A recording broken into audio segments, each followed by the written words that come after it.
5 साल की बेटी बाजार में गोलगप्पे खाने के लिए मचल गई। किस भाव से दिए हैं भाई, पापा ने सवाल किया। 10 रुपये के 8 दिए हैं, गोलगप्पे वाले ने जवाब दिया। पापा को मालूम नहीं था गोलगप्पे इतने महंगे हो गए। जब वे खाया करते थे तब तो 1 रुपये के 10 मिला करते थे। पापा ने जेब में हाथ डाला, 15 रुपये बचे थे। बाकी रुपये घर की ज़रूरत का सामान लेने में खर्च हो गए थे।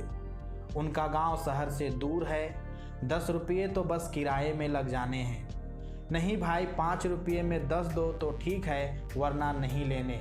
यह सुनकर बेटी ने मुंह फुला लिया। अरे अब चलो भी, नहीं लेने इतने महंगे। पापा के माथे पर लकीरें उभर आई। अरे खा लेने दो ना साहब, अभी आपके घर में है तो आपसे लाड भी कर सकती है। कल को पराए घर चली गई तो पता नहीं ऐसे मचल पाएगी या नहीं। तब आप भी तरसोगे बिटिया की फरमाइश पूरी करने को। गोलगप्पे वाले के शब्द थे चुभने वाले, पर उन्हें सुनकर पापा को अपनी बड़ी बेटी की याद आ गई, जिसकी शादी उसने 3 साल पहले एक खाते पीते पढ़े लिखे परिवार में की थी। उन्होंने पहले साल से ही उसे छोटी छोटी बातों पर सताना शुरू कर दिया था। 2 साल तक वह मुट्ठी भर भर के रुपये उनके मुंह में ठूसता रहा, पर उनका पेट बढ़ता ही चला गया और अंत में एक दिन सीढ़ियों से गिरकर बेटी की मौत की खबर ही मायके पहुंची। आज वह छटपटाता है कि उसकी वह बेटी फिर से उसके पास लौट आए और वह चुन चुन कर उसकी सारी अधूरी इच्छाएं पूरी कर दे, पर वह अच्छी तरह जानता है कि अब यह असंभव है। दे दूं क्या बाबूजी, गोलगप्पे वाले की आवाज़ से पापा की तंद्रा टूटी। रुको भाई 2 मिनट। पापा पास की पंसारी की दुकान थी, उस पर गए, जहां से ज़रूरत का सामान खरीदा था। खरीदी गई 5 किलो चीनी में से 1 किलो चीनी वापस की तो 40 रुपये जेब में पड़ गए।